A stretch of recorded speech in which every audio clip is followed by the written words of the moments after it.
오늘 우리가 함께 나눌 말씀의 제목은 나는 너를입니다. 이 말씀 통하여 하나님의 거룩한 음성 들으시길 축복합니다. 오늘 우리가 읽었던 이 본문은 저 유명한 십계명입니다. 십계명. 모두 다 잘 알고 있는 내용이지만 오늘 이 말씀은 십계명의 내용을 좀 살펴보면서 들어가도록 하겠습니다. 십계명은 모세가 시내산에 올라가 여호와 하나님으로부터 직접 받은 계명으로 우리가 잘 알고 있습니다. 학자 중에는 모세가 함무라비 법전, 이게 이제 바벨론이라고 하는 고대 아주 거대한 큰 그 제국 아니겠습니까? 거기서 이제 발달된 그 문화 속에 있는 그 법, 함무라비 법전이라고 하는 것을 이제 좀 부분 따왔다 이렇게 주장하는 학자들도 있습니다. 그러나 우리는 성경에 쓰여 있는 대로 모세가 여호와 하나님께 부르심을 받아 올라간 시내산에서 하나님께서 직접 돌판에 써주신 것으로 믿습니다. 십계명의 이름부터 우리가 한번 살펴볼까요? 자, 앞에 보시면은요, 히브리어로 십계명 이렇게 되어 있으면 얼마나 좋겠습니까? 영어도 십계명, 히브리어도 십계명, 한국말도 십계명 이러면은 참 쉬울 것 같은데 자그마치요 이 십계명이라고 하는 히브리어 이름은요 아쉐렛 하드바림이라고 하는, 십계명보다 이게 얼마나 처음에 읽을 때는 잘 읽을지도 않더라고요. 아쉐렛 하드바림이랍니다. 근데 이게 10개, 그러니까 10가지 계명이라는 뜻이겠죠. 그리고 이제 10마디의 말씀이라는 뜻도 있고요. 모든 말씀이라고 하는 그런 이름의 뜻을 가지고 있습니다. 십계명은 앞부분이 여호와 하나님을 어떻게 섬길 것인가 이렇게 명령하고 있습니다. 그리고 이제 이 전체적인 이 명령과 뒷부분에 있는 그 이웃사랑의 명령, 이것을 통해서 어떤 구조를 가지고 있냐면요, 하라 명령과 하지 말라 명령의 구조로 이렇게 되어 있습니다. 여호와 하나님을 섬기는 것이 모든 선함과 바름의 뿌리이기 때문에 먼저 나온 거예요, 이게. 여러분 이거 잘 기억하시면서 들으셔야 돼요. 가장 먼저는 여호와 하나님을 유일하고 참된 하나님으로 섬기라고 명령하고 있습니다. 하나님을 섬기지 않고 이제 제5계명부터 뭐냐면요, 이웃사랑이라고 하는 주제를 가지고 있는 내용이 되겠습니다. 내 부모를 공경하라, 살인하지 말라, 간음하지 말라, 거짓증가하지 말라, 이웃의 것을 탐내지 말라. 이거 이웃에 대한 그런 그 계명 아니겠습니까? 그런데 이거를 무엇에 뿌리를 두고 하라고 했냐면요, 여호와를 하나님으로 알고 여호와만 하나님인 줄 알고 그분을 제대로 섬기는 거룩한 믿음, 구별된 믿음, 이걸 가지고서 그렇게 살아라, 그렇게 말씀하고 있는 것입니다. 왜냐하면요, 하나님과 그분의 백성, 그분의 자녀로 관계에 맺어진 상태에서 하나님 때문에 행하는, 여러분 이게 중요한 거예요. 하나님 때문에 내가 부모님을 섬기고, 하나님 때문에 내가 정말 저거는 죽여도 그냥 분이 안 풀릴 것 같은 나의 원수인데 할지라도 하나님 때문에 참는 거예요. 하나님 때문에 가늠하지 않는 거예요. 너무나도 좋은, 정말 여러분, 사람들이 왜 그 가늠을 해요? 자기 배우자보다도 더 이뻐 보이고 자기 배우자보다 더 좋아 보이는 사람이 있기 때문 아니겠습니까? 근데 어떻게 하라고요? 하나님께서 내 결혼에 맹세를 받으신 분이기 때문에, 내가 하나님 앞에서 약속을 하고 결혼했기 때문에 나는 이 사람 외에는, 나는 그 어떤 사람도 나는 가까이 하지 않는다. 바로 그겁니다, 여러분. 하나님 때문에 내가 지킬 때에 그것이 하나님을 섬기는 것이고 그것으로 인하여서 그분께 영광이 돌아간다는 것입니다. 여러분, 우리가 내 도덕을 가지고서 내가 바른 것이기 때문에 내 의지를 가지고서 내 의지만으로 우리가 바르게 살고 그렇게 착하게 살고 선하게 산다면 그것이 누가 잘난 거예요? 하나님께 그게 돌아가겠습니까? 아니면 그게 다 오롯이 내 것이 되겠습니까? 간단한 것이지요. 하나님 때문에 지킬 때 그것은 하나님을 섬기는 것입니다. 또한 그분께 영광이 돌아가는 줄로 믿으시기 바랍니다. 사랑하는 여러분, 하나님 때문에 선을 행하고 하나님 때문에 손해를 볼지라도 거짓을 피하고 정직과 주님의 백성다운 삶을 살아가시는 저와 여러분 되시기를 축복합니다. 한번 따라할까요? 하나님의 소원은 우리가 예수 그리스도 안에서 어떤 경우에도 여호와만 하나님으로 섬기는 성도가 되는 것이다. 좀 길죠? 시작. 하나님의 소원은 우리가 예수 그리스도 안에서 어떤 경우에도 여호와만 하나님으로 섬기는 성도가 되는 것이다. 어떤 경우에도. 네. 여러분, 오늘 중요한 게 이 어떤 경우에도예요. 어떤 경우에도 여호와만 하나님으로 섬기는 성도 되시기를 축복합니다. 여러분, 어떤 경우에도, 이 말은요, 어떻게 보면 극단적인 말이라고 볼 수도 있어요. 이것은 내가 손해를 볼 각오를 해야 할 수 있는 약속입니다. 내가 어떤 어려움을 당한다 해도 변하지 않을 것을 약속하는 것이 어떤 경우에도입니다. 우리 신앙의 선배들은요, 바로 이 어떤 경우에도라고 하는 이 상황에 처했을 때에 때에 따라서, 상황에 따라서 버리기도 하고 취하기도 하고 한 것이 아니라 어떤 경우에도 나는 여호와만 하나님으로 섬기리라. 그리고 분연히 목숨까지도 내어놓는 그런 일이 벌어진 것을 여러분 기억하시길 바랍니다. 이제 십계명의 내용으로 돌아가 보겠습니다. 여기서 뭘 하고 뭘 하지 말란 것인지 살펴보면서 이제 앞에 화면에 이제 본문이 뜰 텐데요. 우리가 알고 있는 십계명 그 원문이 뜰 겁니다. 그러면요, 뭘 하라는 건지 뭘 하지 말란 것인지 이 기준을 가지고서 한번 살펴보시면 좋을 것 같아요.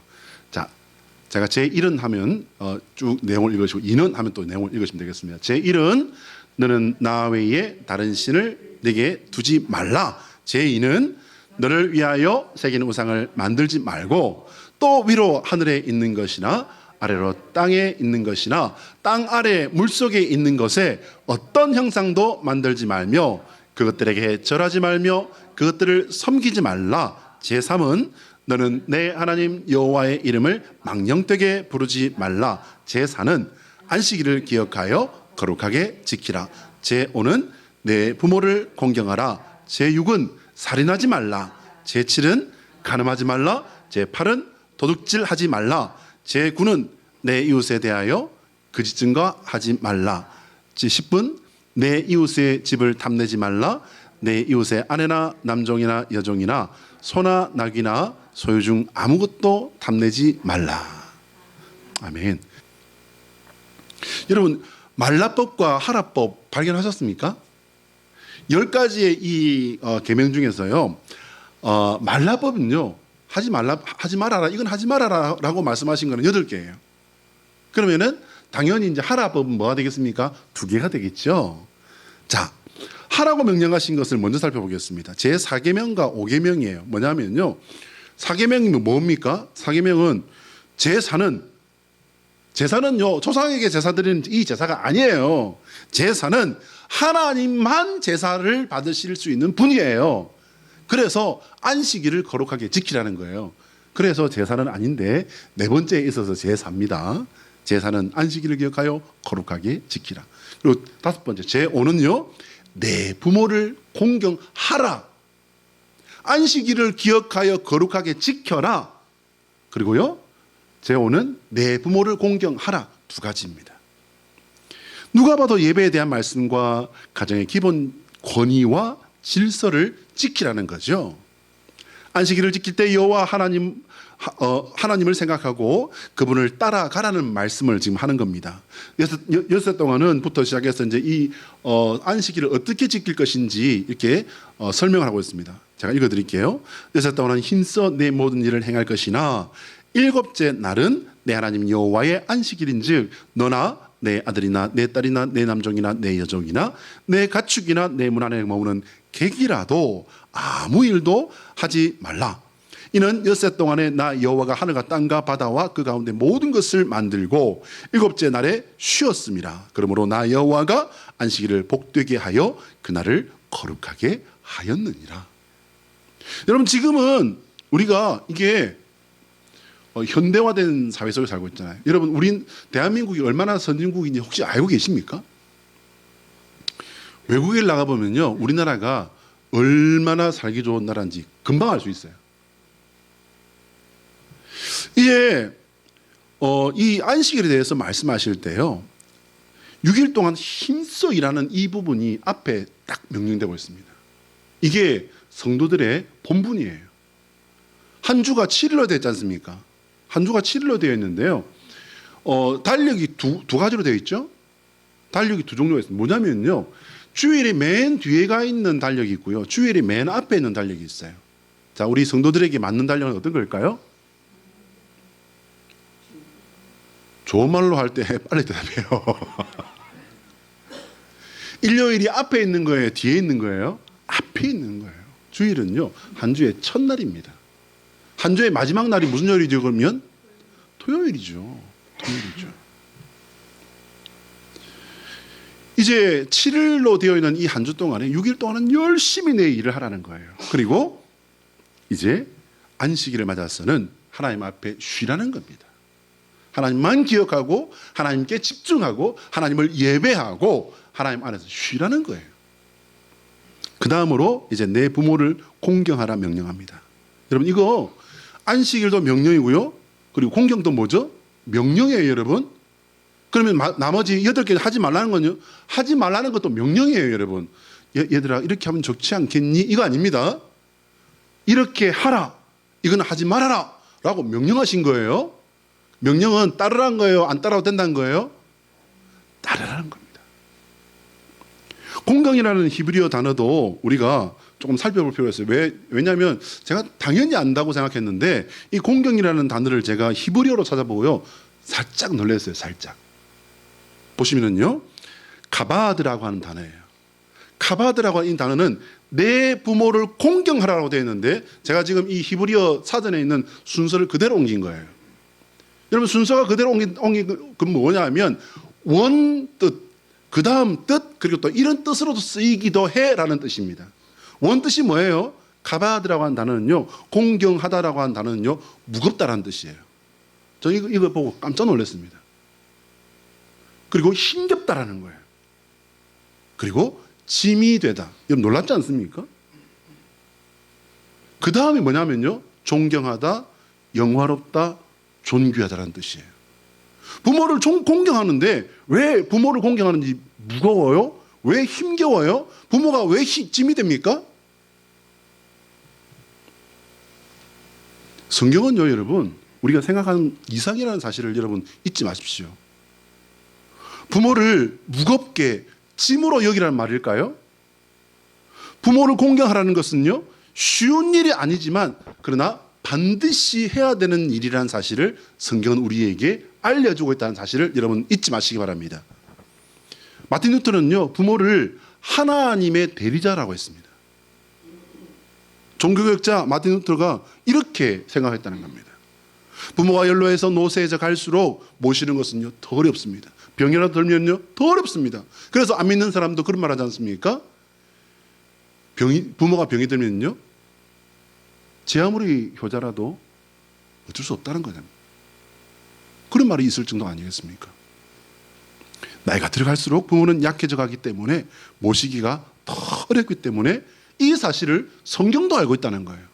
그건 어떻게 하라는 겁니까? 그러나 하라는 거잖아요. 여기서 중요한 것이 있습니다. 첫 번째요, 부모를 공경하라는 명령이 인간에게 주어진 첫 번째 계명이라는 건 여러분 기억하십시오. 이제 10가지의 그 계명 중에서 1번부터 4번까지는 하나님을 어떻게 섬기라는 거예요. 하나님을 어떻게 예배하라는 거예요. 그리고 이제 5번부터가 우리 인간에게 주어지는 하나님의 명령입니다. 그런데 그 첫 번째가 뭐라고요? 부모님을 공경하고 섬기라는 겁니다. 둘째, 부모를 공경하는 것의 대가가 여기 주어져 있어요. 대가는요, 생명의 축복과 연결되어 있음을 여러분 기억하십시오. 이건 굉장히 중요한 이야기입니다. 인간의 입장에서 의미가 큰 것은 물론이고요, 하나님께 중요한 것이기 때문에 첫째로 주신 거예요. 부모를 공경하면 주어지는 축복이 여러분 뭡니까? 내 생명이 길리라. 굉장히 흥미로운 부분이라고 아니할 수 없습니다. 부모를 공경했는데 하나님께서 주신 땅에서 살아가는 수명의 축복을 주시겠다는 겁니다. 학자들은 여기에 대해서 이제 부연 설명을 붙인 게 있습니다. 그게 뭐냐면요, 여기서 끝난 게 아니라 자손 대대로 그 땅을 기업으로 물려받게 될 것이라는 거예요. 그 말은 뭐냐면, 그렇지 뭐 자손이 대만 끊이지 않으면 그렇게 물러가는 거지. 여러분 그렇습니까? 아니요. 세상 사람들도 다 안 되니까요. 뭐예요? 3대 부자 없고 3대 뭐 없다? 거지 없다. 세상 삶이라는 것은 그렇게 그냥 안정적으로 흘러가는 게 아니더라는 거예요. 그런데 우리가 부모를 공경하고 섬길 때에 부모를 공경하는 것이 결코 쉬운 것이 아니고 정말 무거운 짐이지만 이것을 해낼 때에 하나님이 어떻게 하신다고요? 하나님이 책임지신다는 거예요. 여호와 우리 하나님은 약속의 하나님입니다. 하나님께서 약속과 함께 가는 하나님이기 때문에 그런 말씀이 붙은 거고요. 하나님께서 하신 약속은 하나님께서 이루셨기 때문에 하나님은 약속의 하나님이라고 분명히 우리가 믿는 것입니다. 자, 그럼 살아서는 아무렇게나 하다가 죽어서는 복주는 시인이 되어야 한다는 어떤 분들과 살아계실 때 하나님과 같은 존재로 존경하며 공경하며 어려워지더라도 섬기며 그렇게 사랑했을 때, 그렇게 모셨을 때, 여러분 둘 중에 어느 쪽이 제대로 한 겁니까? 살아서는 뭐 거의 뭐 근데 이제 돌아가시고 나면 뭐가 돼야 돼요? 죽었으니까 당신은 이제 우리를 복을 주고 우리에게 어려운 일이 닥치지 않도록 해야 돼. 왜? 당신은 우리의 부모이기 때문에. 왜? 당신은 우리의 조상이기 때문에. 그래서 이렇게 말을 하죠. 잘 되면 내 탓, 못 되면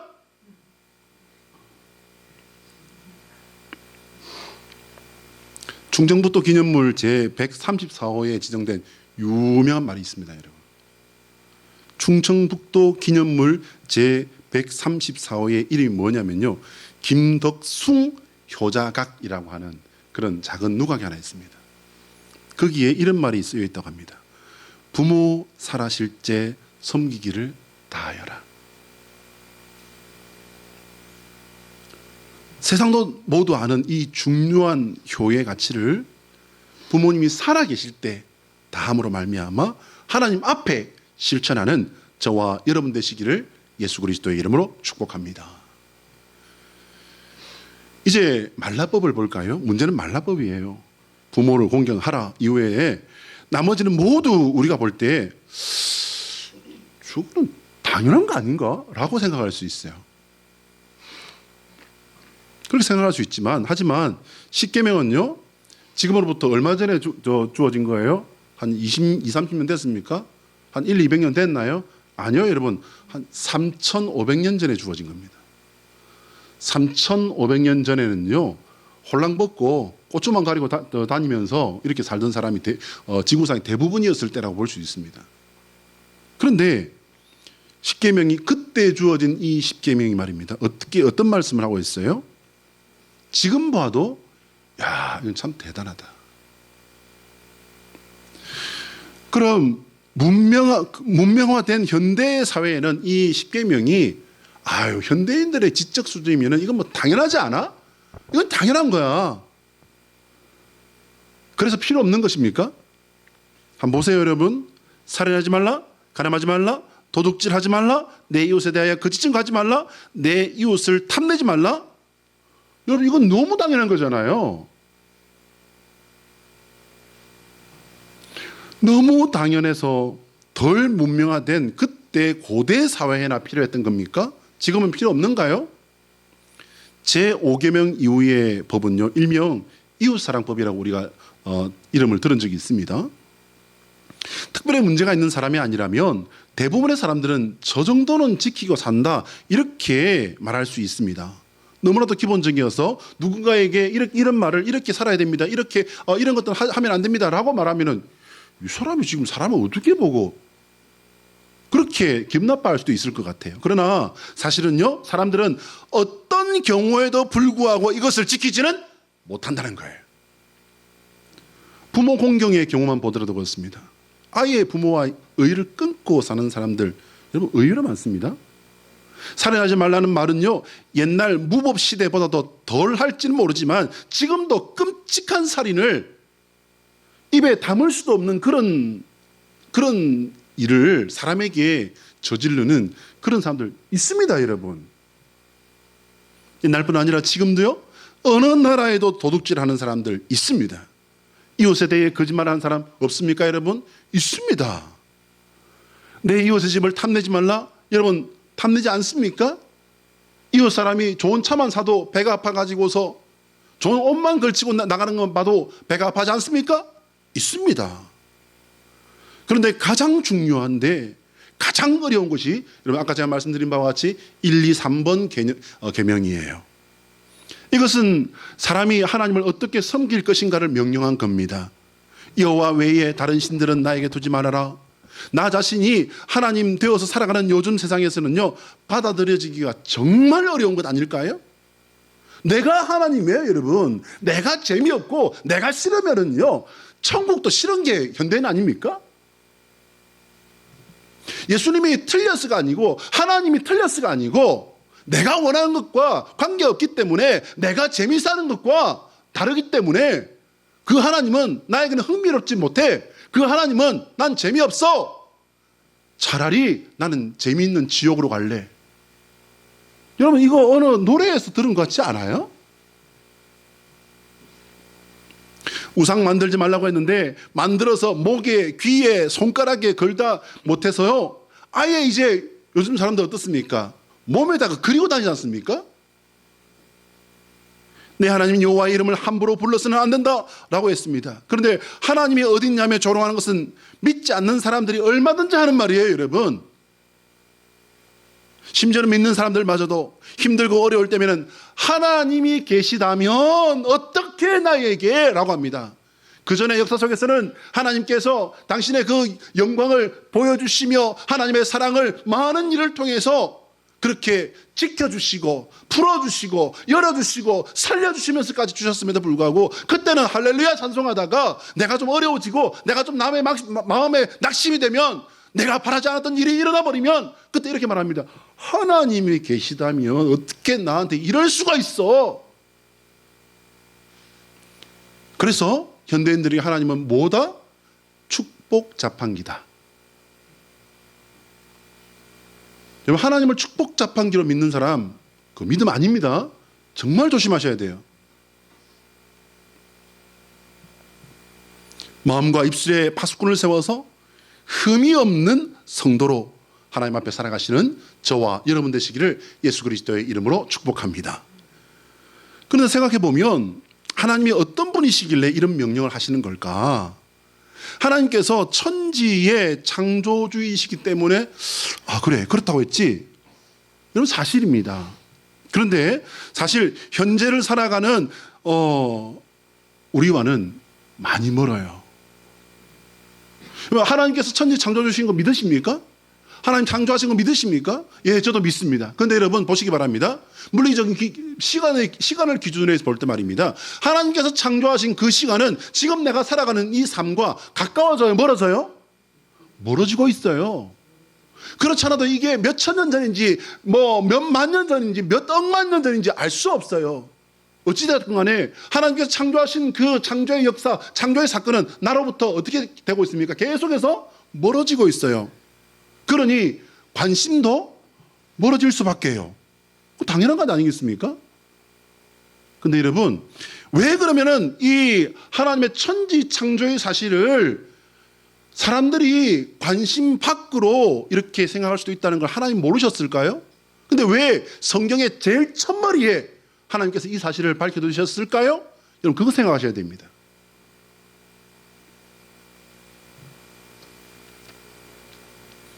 이미 모든 것이 당연히 있는 것 같은 세상을 살아온 우리에게 창조는 자꾸 멀어지는 것처럼 느껴집니다. 여기서 우리가 진짜 위험을 만나게 되는 게 뭐냐면요, 바로 무덤덤함입니다. 여호와 하나님께서는 창조의 주님이시기에 모든 것의 주인이시고 그 주인께서는 모든 것의 심판까지도 예고하신 심판의 주님이시란 거예요. 여러분 한번 따라합니다. 창조는 멀어지고 심판은 가까이 온다. 여러분 이해되셨죠? 그거 이해 안 될 사람은 없을 겁니다. 창조는요, 물리적인 시간을 보더라도 자꾸 멀어지는 옛날 이야기예요. 근데 창조가 멀어질수록 뭐가 가까이 온다? 심판이 가까이 오는 거예요. 여러분 심판은요, 가까이 오지 멀어지는 법은 없습니다.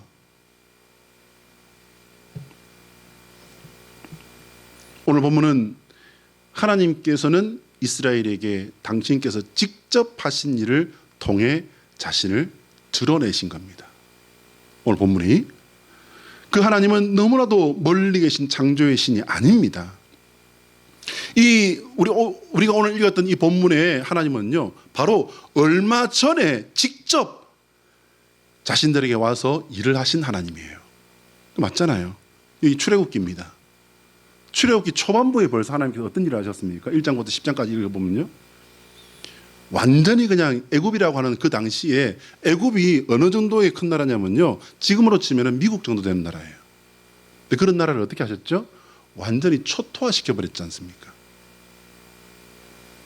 자신들이 보는 앞에서 10가지 재앙으로 인해서 그 지금까지도, 지금 이 현대 수천 년이 흐른 지금까지도 큰 나라였다고 역사가 증언하고 있는 이 애굽이라고 하는 초강대국을 쑥대밭을 만들어 버렸습니다. 그뿐입니까? 자기들이 직접 바다가 갈라진 그 홍해 바닷길을 걸어서 뛰어왔지 않습니까? 그걸 누가 했습니까? 자기들이 물을 펐습니까? 거기다 다리를 놨나요? 하나님께서 우리 인생의 과학이나 어떤 것으로도 이해할 수도 없고 알 수도 없는 그런 능력으로 열어주신 길을 직접 달려갔잖아요. 하나님께서 말씀하십니다. 나는 너를 이라고 합니다. 여러분, 이 나는 너를 호부 내자지만요, 이게 아주 무서운 말씀입니다. 직접 너에게 내가 일을 했다는 사실을 선포하시는 겁니다. 그리고 그 일을 행한 내가 내 하나님이다, 내가 여호와다 설명하신 겁니다. 하나님께서는 자신이 이스라엘에 바로 얼마 전에 있었던 사건들의 주체임을 선포하면서 이 10가지의 계명을 말씀하신 거예요. 내가 그 일을 행한 그 하나님이기 때문에 너에게 명령한다 말씀하신 겁니다.